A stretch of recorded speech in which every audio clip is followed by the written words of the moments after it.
ಅಖಂಡ ಭಾರತ ವಾಹಿನಿಯ ಸಮಸ್ತ ವೀಕ್ಷಕರಿಗೂ ಸ್ವಾಗತ.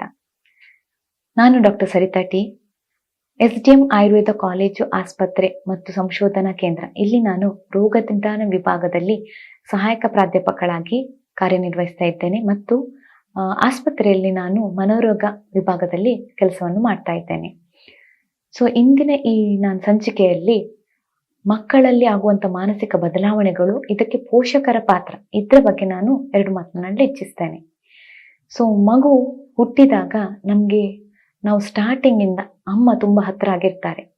ಯಾಕಂತ ಹೇಳಿದ್ರೆ ಹುಟ್ಟಿದ ದಿನದಿಂದ ಅವರಿಗೆ ಎಂಡ್ ತನಕ ಇರುವುದು ಅಮ್ಮನೇ. ಬೆಳಿಗ್ಗೆಯಿಂದ ಸಂಜೆ ತನಕ ಅಮ್ಮನಷ್ಟು ಪಾತ್ರ ಯಾರಿಗೂ ಇರುವುದಿಲ್ಲ. ಸೊ ಮಗು ಹುಟ್ಟಿದಾಗಿನಿಂದ ಮಗು ಕಣ್ಣು ಓಪನ್ ಮಾಡೋದಾಗ್ಬೋದು, ಹಾಲು ಕುಡಿಯೋದಾಗ್ಬೋದು, ಅಥವಾ ಮೋಷನ್ ಮಾಡುವುದಲ್ಲಿ, ಯೂರಿನ್ ಮಾಡುವುದಲ್ಲಿ, ಈ ತರ ಎಲ್ಲ ಅಮ್ಮನೇ ಗಮನಿಸ್ತಾ ಇರ್ತಾರೆ. ಮತ್ತೆ ಮಗು ಅಮ್ಮನಿಗೆ ಕ್ಲೋಸ್ ಆದಷ್ಟು ಯಾರಿಗೂ ಕ್ಲೋಸ್ ಆಗಿರುವುದಿಲ್ಲ. ಸೊ ಒಂದು ಚೇಂಜಸ್ ನಾವೇನು ನೋಡ್ಕೊಳ್ಬೇಕಂತ ಹೇಳಿದ್ರೆ, ಮಗುವಲ್ಲಿ ಸ್ಟಾರ್ಟಿಂಗ್ ಅಲ್ಲಿ ನಾವು ಏನೆಲ್ಲ ಚೇಂಜಸ್, ಈಗ ಹುಟ್ಟಿದ ಮಗು ಹೇಗಿರ್ಬೇಕು, ಅಳ್ಬೇಕು, ಅದೆಲ್ಲ ಸ್ಟಾರ್ಟಿಂಗ್ ಅಲ್ಲಿ ಚೇಂಜಸ್ ಇರ್ತದೆ. ಸ್ಟಾರ್ಟಿಂಗ್ ಅಲ್ಲಿ ಆಗುವಂತಹ ನಾರ್ಮಲ್ ಆಗಿ ಇರುವಂತದ್ದು ಲಕ್ಷಣಗಳು. ಸೊ ಅದು ಕರೆಕ್ಟ್ ಇದ್ರೆ ಅದು ಮಗು ಸರಿ ಅಂತ ಅರ್ಥ. ಸೊ ನಿಯೋನೇಟಲ್ ಜಾಂಡಿಸ್ ಅಂತ ಇರ್ತೇವೆ ಸ್ಟಾರ್ಟಿಂಗ್ ಅಲ್ಲಿ, ಒಂದು 7 days ಅಲ್ಲೆಲ್ಲ ಇರ್ತದೆ ಜಾಂಡಿಸ್, ಬಟ್ ಕರೆಕ್ಟ್ ಆಗ್ತದೆ. ಮತ್ತೆ ಮಗು ಬೆಳೀತಾ ಬೆಳೀತಾ ಬರ್ತದೆ. ಫಸ್ಟ್ ಒಂದು 20 days ಅಲ್ಲಿ ಮಗು ಎಷ್ಟು ಹುಟ್ಟಿದ ವೆಯ್ಟ್ ಇತ್ತು ಅದಕ್ಕಿಂತ ಸ್ವಲ್ಪ ಕಡಿಮೆ ಬರ್ಬೋದು. ಮತ್ತೆ 1 ತಿಂಗಳಾದ್ಮೇಲೆ ಪುನಃ ಪಿಕಪ್ ಆಗ್ತದೆ. So every month growth correct ಆಗ್ತಾ ಇರ್ತದೆ. ಮತ್ತೆ 2-3 months ಆಗುವಾಗ ನೆಕ್ ಸ್ಟಿಫ್ನೆಸ್ ಬರ್ತದೆ, ನೆಕ್ ಹೋಲ್ಡ್ ಮಾಡ್ಲಿಕ್ಕೆ ಇರ್ತದೆ. ಮತ್ತೆ ಕ್ರಾಲಿಂಗ್ ಇರ್ತದೆ, ಕೌಚಿ ಬೀಳುದಿರ್ತದೆ, ಹಲ್ಲು ಬರುದಿರ್ತದೆ ಕ್ರಮೇಣ 6 months 9 months ಎಲ್ಲ ಆಗುವಾಗ.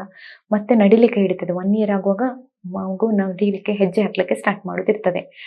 ಒಂದು ಅಮ್ಮ ಅಪ್ಪ ಅಂತ ಒಂದು ಸ್ಟಾರ್ಟ್ ಮಾಡ್ತಾ ಇರ್ತದೆ. ಒಂದು ಸ್ವಲ್ಪ 9 monthsಗೆ ಒಂದು ಸ್ವಲ್ಪ ವಾಯ್ಸ್ ಅಲ್ಲಿ ಸ್ಟಾರ್ಟ್ ಮಾಡ್ತಾ ಇರ್ತದೆ. ಮತ್ತೆ ಅಮ್ಮ ಅಪ್ಪ, ಅಜ್ಜ ಅಜ್ಜಿ ಈ ತರ ಎಲ್ಲ ಸ್ಟಾರ್ಟ್ ಮಾಡ್ತಾ ಇರ್ತದೆ. ಸೊ ಇದು ನಾರ್ಮಲ್ ಆಗಿ ಮೈಲ್ ಸ್ಟೋನ್ಸ್ ಕರೆಕ್ಟ್ ಉಂಟಾ ಅಂತ ಒಂದು ನೋಡುವಂತದ್ದು. ಸೊ ಇದು ಮಗು ಬೆಳೀತಾ ಹೋದ ಹಾಗೆ ಅದ್ರ ನೇಚರ್ ಗೊತ್ತಾಗ್ತದೆ. ಮಗು ಹೇಗೆ ಇದೆ, ಅದು ಗ್ರಾಸ್ಪ್ ಹೇಗೆ ಮಾಡ್ತದೆ, ಬೇರೆಯವರನ್ನು ಹೇಗೆ ಗುರುತಿಸ್ತದೆ, ಮಗು ಬೇರೆಯವರೊಟ್ಟಿಗೆ ರೆಸ್ಪಾನ್ಸ್ ಹೇಗೆ ಮಾಡ್ತದೆ, ಮನೆಯವರೊಟ್ಟಿಗೆ ಹೇಗಿರ್ತದೆ, ಇದು ಅಮ್ಮ ಮತ್ತು ಅಪ್ಪ ಪೋಷಕರು ಇದರದ್ದು ಬಗ್ಗೆ ಗಮನವನ್ನು ಕೊಡ್ತಾರೆ. ಮಗು ಆಕ್ಟಿವಿಟೀಸ್ ಅಲ್ಲಿ ಹೇಗಿದೆ, ಸರಿಯಾಗಿ ನಡೀತಾ ಇದೆಯಾ, ಬೀಳ್ತಾ ಇದೆಯಾ, ಕರೆಕ್ಟ್ ಆಗಿ ಹಿಡ್ಕೊಳ್ತಾ ಇದೆಯಾ, ಕರೆಕ್ಟ್ ಆಗಿ ಬೇರೆಯವ್ರನ್ನ ಗುರ್ತ ಮಾಡ್ತಾ ಇದೆಯಾ, ಅದೆಲ್ಲ ಒಂದು ಆಗುವಂತಹ ಚೇಂಜಸ್ ಅಲ್ಲಿ ನಮ್ಗೆ ಮಗು ಸರಿ ಇದೆ ಇಲ್ಲ ಅಂತ ಗೊತ್ತಾಗ್ತದೆ. 3-4 ವರ್ಷ ಆಗುವಾಗ ಕೆಲವರಲ್ಲಿ ಆಟಿಸಮ್ ಅಂತ ಲಕ್ಷಣಗಳು ಕಾಣಲಿಕ್ಕೆ ಸಿಗ್ತದೆ. ಸೊ ಮತ್ತೆ ADHD ಅಂತ ಲಕ್ಷಣಗಳು ಕಾಣಲಿಕ್ಕೆ ಸಿಗ್ಬೋದು. ಇದೆಲ್ಲ ಎಬ್ನಾರ್ಮಲ್ ಫೈಂಡಿಂಗ್ಸ್. ಸೊ ಮಗು ಸ್ಟಾರ್ಟಿಂಗ್ ಅಲ್ಲಿ ಇದ್ದ ಹಾಗೆ ಉಂಟಾ ಅಥವಾ ಚೇಂಜಸ್ ಉಂಟಾ, ಇದು ಮೇನ್ ಆಗಿ ಪೋಷಕರ ಪಾತ್ರ. ಮನೆಯಲ್ಲಿ ಮಗು ಇರುವಾಗ ಮಗುವಿನ ಜಾಗ್ರತೆ ಮಾಡ್ತಾ ಇರ್ತಾರೆ. ಸೊ ಬೆಳಿಗ್ಗೆಯಿಂದ ಸಂಜೆ ತನಕ ಸಣ್ಣ ಮಗು ಇದ್ದಾಗ ನಾವು ಅದರ ಒಟ್ಟಿಗೆ ಇರ್ತೇವೆ, ಇದ್ರ ಬಗ್ಗೆ ಗಮನ ಕೊಡ್ತಾ ಇರ್ತೇವೆ. ಒಂದು 2-3 ವರ್ಷ ಆಗುವಾಗ ನಾವು ಅದನ್ನು ಸ್ಕೂಲಿಗೆ ಹಾಕ್ತೇವೆ. ಒಂದು ಪ್ರೀ ಸ್ಕೂಲ್ ಅಂತ ಹೇಳ್ತೇವೆ, ಅಂಗನವಾಡಿಯ ಬಾಲವಾಡಿಯ ಸ್ಕೂಲಿಗೆ ಹಾಕ್ತೇವೆ. ಅಲ್ಲಿ ಮಗುವಿನ ಬಿಹೇವಿಯರ್ ಹೇಗಿದೆ, ವಾಪಸ್ ಬಂದಾಗ ಹೇಗಿದೆ, ಇದನ್ನೆಲ್ಲ ಒಬ್ಸರ್ವ್ ಮಾಡ್ತಾ ಇರಬೇಕು. ಮತ್ತೆ ಮಗುವಿನಲ್ಲಿ ಏನಾದ್ರೂ ಚೇಂಜಸ್ ಆದ್ರೆ, ಈಗ 4-5 ವರ್ಷ ತನಕ ಒಂಥರ ಇರ್ತದೆ, ಮತ್ತೆ ಅದಕ್ಕೆ ಸ್ವಲ್ಪ ಶೈ ಸ್ಟಾರ್ಟ್ ಆಗ್ತದೆ, ಬೇರೆಯವರನ್ನು ಮಾತಾಡ್ಲಿಕ್ಕೆ ಇಷ್ಟಪಡುದಿಲ್ಲ, ಮುಂಚೆ ಮಗು ಡ್ಯಾನ್ಸ್ ಮಾಡ್ತಿರ್ತೆ, ಈಗ ಸ್ವಲ್ಪ ಹಿಂಜರಿತ ಇದೆ, ಇದೆಲ್ಲ normal nature of the child. So ಇದರಿಂದ ವಿಪರೀತ ಏನಾದ್ರೂ ಚೇಂಜಸ್ ಆಗ್ತಾ ಉಂಟಾ ಅಂದ್ರೆ, ಮಗು ಬೆಳೀತಾ ಬೆಳೀತಾ ಬೆಳೀತಾ ಅದೊಂದು ಪ್ರಕೃತಿ ಅಂತ ಸ್ಟಾರ್ಟ್ ಆಗ್ತದೆ. ಕೆಲವು ಮಕ್ಕಳು ತುಂಬಾ ಆಕ್ಟಿವ್ ಇರ್ತಾರೆ, ಕೆಲವು ಮಕ್ಕಳು ಅವರಷ್ಟಕ್ಕೆ ಇರುವಂತ ಇರ್ತದೆ, ಕೆಲವು ಮಕ್ಕಳು ತುಂಬಾ ಮಾತಾಡ್ತಾರೆ, ಕೆಲವು ಮಕ್ಕಳು ಅವರಷ್ಟಕ್ಕೆ ಅವರದ್ದು ಆಟೋಟ, ಒಬ್ಬರೇ ಇಡುದು, ಅವರೇ ಬರೆಯೋದು, ಈ ತರ ಮಾಡ್ತಾ ಇರ್ತಾರೆ, ಡಿಪೆಂಡ್ ಆಗಿರುವುದಿಲ್ಲ. ಸೊ ಈ ತರ ಅವರ ಪ್ರಕೃತಿಗೆ ಅನುಗುಣವಾಗಿ ಮಗು ಅದರ ಆಟೋಟದಲ್ಲಿ ಇರ್ತದೆ. ಸೊ ಏನಾದ್ರೂ ಸಡನ್ ಚೇಂಜಸ್ ಆಗ್ತಾ ಉಂಟಾ ಮಗುವಿನಲ್ಲಿ ಅಂದ್ರೆ, ತುಂಬಾ ಆಕ್ಟಿವ್ ಇದ್ದ ಮಗು ಡಲ್ ಆಗ್ತಾ ಉಂಟು, ತುಂಬಾ ಹೊರಗಡೆ ಹೋಗ್ತಾ ಇದ್ದ ಮಗು ಆಟೋಟದಲ್ಲಿ ಗೇಮ್ಸ್ ಎಲ್ಲ ಆಡ್ತಾ ಇತ್ತು, ಫ್ರೆಂಡ್ಸ್ ಜೊತೆ ಹೋಗ್ತಾ ಇತ್ತು, ಬಟ್ ಈಗ ಆಡ್ತಾ ಇಲ್ಲ. ಸೈಕ್ಲಿಂಗ್ ತುಂಬಾ ಇಷ್ಟ ಇತ್ತು, ಈಗ ಇಷ್ಟ ಇಲ್ಲ. TV ನೋಡ್ತಾ ಇತ್ತು, ಈಗ ಇಷ್ಟ ಇಲ್ಲ. ಅಥವಾ ಮೊಬೈಲಲ್ಲಿ ಇತ್ತು, ಈಗ ಇಷ್ಟ ಇಲ್ಲ. ಹೊರಗಡೆ ಬೇರೆಯವರೊಟ್ಟಿಗೆ ಮಿಂಗಲ್ ಆಗ್ತಿತ್ತು, ಈಗ ಇಷ್ಟ ಇಲ್ಲ. ಈ ತರ ಎಲ್ಲ ಮಾಡ್ತಾ ಇದ್ರೆ ಏನೋ ಒಂದು ಬಿಹೇವಿಯರ್ ಚೇಂಜಸ್ ಆಗ್ತಾ ಉಂಟು. ಮಗುಗೆ ಮೊದಲು ಸಿಟ್ಟು ಬರ್ತಾ ಇರ್ಲಿಲ್ಲ, ಈಗ ಜಾಸ್ತಿ ಸಿಟ್ಟು ಬರ್ತಾ ಉಂಟು. ಮಗು ಮೊದಲು ಹಠ ಮಾಡ್ತಿರ್ಲಿಲ್ಲ, ಈಗ ಜಾಸ್ತಿ ಹಠ ಮಾಡ್ತಾ ಉಂಟು, ಬೇಕು ಹೇಳಿದ್ದು ಕೊಡ್ಲೇಬೇಕು. ಈ ತರ ಏನಾದ್ರೂ ಬಿಹೇವಿಯರ್ ಚೇಂಜಸ್ ಆಗ್ತಾ ಉಂಟಾ, ಇದನ್ನ ನಾವು ಒಬ್ಸರ್ವ್ ಮಾಡ್ಬೇಕು. ಸೊ ಪೋಷಕರ ಪಾತ್ರ ಏನಿರ್ತದೆ ಅಂತ ಹೇಳಿದ್ರೆ, ಮಗುವನ್ನು ಕೀನ್ ಅಬ್ಸರ್ವೇಷನ್ ಮಾಡುದು. ಸೊ ಅಬ್ಸರ್ವೇಷನ್ ಅಲ್ಲಿ ನಿಮ್ಗೆ ಏನಾದ್ರೂ ಚೇಂಜಸ್ ಇದೆ ಅಂತ ಅನಿಸಿದ್ರೆ, ಸೊ ಇನಿಷಿಯಲ್ ಸ್ಟೇಜಸ್ ಅಲ್ಲಿ ಅಂದ್ರೆ ಕೆಲವರು ಏನ್ ಮಾಡ್ತಾರೆ, ಅಸಡ್ಡೆ ಮಾಡ್ತಾರೆ. ಇದು ಮಕ್ಕಳಲ್ಲಿ ಇದ್ದದ್ದೇ. ಮಕ್ಕಳೆಲ್ಲ ಹಠ ಮಾಡ್ತಾರೆ, ಮತ್ತೆ ದೊಡ್ಡ ಆದ್ಮೇಲೆ ಸರಿ ಆಗ್ತಾರೆ. ಈ ತರ ಅಸಡ್ಡೆ ಮಾಡೋದು ಬೇಡ. ಇದ್ರ ಬಗ್ಗೆ ಸರಿ ಎಜುಕೇಶನ್ ತಗೊಳ್ಬೇಕು. ಯಾಕಂತ ಹೇಳಿದ್ರೆ ಗಿಡವಾಗಿ ಬಗ್ಗದು ಮರವಾಗಿ ಬಗ್ಗಿದೆ ಎನ್ನುವ ಗಾದೆ ಇರ್ತದೆ. ಈ ಸಣ್ಣ ಸಣ್ಣ ಮಗುವಿನಲ್ಲಿ ಏನಾದ್ರೂ ಬಿಹೇವಿಯರ್ ಚೇಂಜಸ್ ಆಗ್ತಾ ಇದ್ರೆ ಅದನ್ನೇ ಈಗ ನಾವು ಪ್ರಿವೆನ್ಷನ್ ಮಾಡ್ಬೋದು. ಯಾಕಂದ್ರೆ ಆಪ್ತ ಸಮಾಲೋಚನೆ, ಕೌನ್ಸಿಲಿಂಗ್, ಅದರಲ್ಲಿ ನಾವು ಸೈಕೋಥೆರಪಿ ಇರ್ತದೆ, ಕೌನ್ಸಿಲಿಂಗ್ ಇರ್ತದೆ. ಅದನ್ನ ನಾವು ಈ ತರ ಅಲ್ಲ, ಈ ತರ ಅಂತ ಕರೆಕ್ಟ್ ಆಗಿ ದಾರಿಯಲ್ಲಿ ತಗೊಂಡೋದ್ರೆ ಮಗು ದೊಡ್ಡದಾಗುವಾಗ ಸರಿ ಆಗ್ತದೆ. ಅದೇ ನಾವು ಅದೇ ಬಿಹೇವಿಯರ್ ಅನ್ನು ಹಾಗೆ ಬಿಟ್ರೆ, ಈಗ ನಾವು ಟಿವಿ ಹೊಡಿಯೋದು ನೋಡ್ತೇವೆ, ಮಕ್ಕಳು ಮೊಬೈಲ್ ಹೊಡಿಯೋದು ನೋಡ್ತೇವೆ, ಅದು ತಂದು ಕೊಡದಿದ್ರೆ ಮನೆಯ ವಸ್ತುಗಳನ್ನು ಹಾಳು ಮಾಡೋದೆಲ್ಲ ನೋಡ್ತೇವೆ. ಅದನ್ನೇ ಕಂಟಿನ್ಯೂ ಮಾಡಿದ್ರೆ ನಾಳೆ ಆ ಮಗು ಬೇರೆಯವ್ರಿಗೆ ಹೊಡಿಬಹುದು, ಬಡಿಬಹುದು, ಕೊಲೆ ಮಾಡಬಹುದು. ಈ ತರದ್ದೆಲ್ಲ ಬಿಹೇವಿಯರ್ ಚೇಂಜಸ್ ಅನ್ನು ಬರ್ಲಿಕ್ಕೆ ಚಾನ್ಸಸ್ ಇರ್ತದೆ. ಸೊ ಅರ್ಲಿ ನಾವು ಅದನ್ನು ರೋಗ ಬಾರದಾಗಿ ಪ್ರಿವೆನ್ಷನ್ ಮಾಡೋದು ಪೋಷಕರ ಕರ್ತವ್ಯವಾಗಿರ್ತದೆ. ಸೊ ಇದು ಮಾತ್ರ ಅಲ್ಲ, ಬರೀ ಸಿಟ್ಟು, ಬಿಹೇವಿಯರ್ ಚೇಂಜಸ್ ಅಲ್ಲ, ಖಿನ್ನತೆ ಅಂತ ಕಾಯಿಲೆಗಳು ಬೇಗ ಬರ್ತಾ ಇದೆ. ಈಗ ನಾವು ನೋಡ್ತಾ ಇರ್ತೇವೆ ಪೇಪರಲ್ಲಿ ಅಥವಾ ನ್ಯೂಸ್ ಅಲ್ಲಿ ಕೇಳ್ತಾ ಇರ್ತೇವೆ, 5ನೇ ಕ್ಲಾಸ್ ಮಗು ಮೇಲಿಂದ ಬಿದ್ದು ಆತ್ಮಹತ್ಯೆ ಮಾಡ್ಕೊಂಡಿತ್ತು, ಅಥವಾ ಸುಸೈಡ್ ಯಾವುದೋ ಒಂದು ರೀತಿಯಲ್ಲಿ ನೇಣು ಹಾಕೊಂಡಿತ್ತು, ಅಥವಾ ಸ್ಕೂಲಲ್ಲಿ ಒಂದು ಟೀಚರ್ ಬೈದಿರ್ತಾರೆ, ಇದು ಮಾಡ್ಕೊಂಡಿತ್ತು, ಒಂದು ಎಕ್ಸಾಮ್ ಅಲ್ಲಿ ಕಡಿಮೆ ಮಾರ್ಕ್ ಬಂದಿರ್ತದೆ, ಅದಕ್ಕೆ ಖಿನ್ನತೆಗೊಳಗಾಯ್ತು, ಅಮ್ಮ ಟಿವಿ ರಿಮೋಟ್ ಕೊಡ್ಲಿಲ್ಲ ಖಿನ್ನತೆಗೊಳಗಾಗಿ ಸುಸೈಡ್. ಈ ತರ ಎಲ್ಲ ಸಣ್ಣ ಸಣ್ಣದು ಇಂಪಲ್ಸಿವ್ ಅಂತ ಹೇಳ್ತೇವೆ. ಅಂದ್ರೆ ಇಷ್ಟಷ್ಟೇ ಲಾಭ ತನಿಷ್ಟಷ್ಟೇ ಅಲಾಭ. ಅಂದ್ರೆ ಯಾವ್ದು ಇಷ್ಟದು ಸಿಗ್ಲಿಲ್ಲ ಅಂತ ಅದು ಒಂದು ಅವರಿಗೆ ಬೇಸರ. ಎಷ್ಟು ಇಂಪಲ್ಸಿವ್ ಅಂದ್ರೆ ಅದನ್ನ ತಡೆದುಕೊಳ್ಳುವಂತ ಶಕ್ತಿ ಇಲ್ಲ ಮಕ್ಕಳಿಗೆ. ನಾವು ಈಗ ಈ ಮೂಮೆಂಟ್ ಅಲ್ಲಿ ನಾವು ಅದನ್ನ ತಡೆದುಕೊಂಡ್ರೆ ನೆಕ್ಸ್ಟ್ ನಾವು ರಿಲ್ಯಾಕ್ಸ್ ಆಗಿರ್ಬೋದು.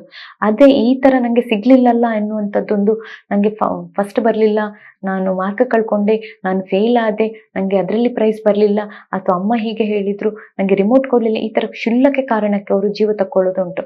ಸೊ ಏನಾದ್ರೂ ಮಗುವಿನಲ್ಲಿ ಚೇಂಜಸ್ ಆಗ್ತಾ ಉಂಟು ಅಂತ ಹೇಳಿ ಅಪ್ಪ ಅಮ್ಮನಿಗೆ ಅಥವಾ ಪೋಷಕರಿಗೆ ಗೊತ್ತಾದ್ರೆ ಆ ಕೂಡಲೇ ಅವರನ್ನು ಯಾವುದೇ ಹೆಸಿಟೇಷನ್ ಇಲ್ಲದೆ ನೀವು ಆಪ್ತ ಸಮಾಲೋಚಕರು ಮತ್ತು ಮನೋವೈದ್ಯರ ಹತ್ರ ಕರ್ಕೊಂಡು ಬರೋದು ಅಗತ್ಯ ಆಗಿರ್ತದೆ.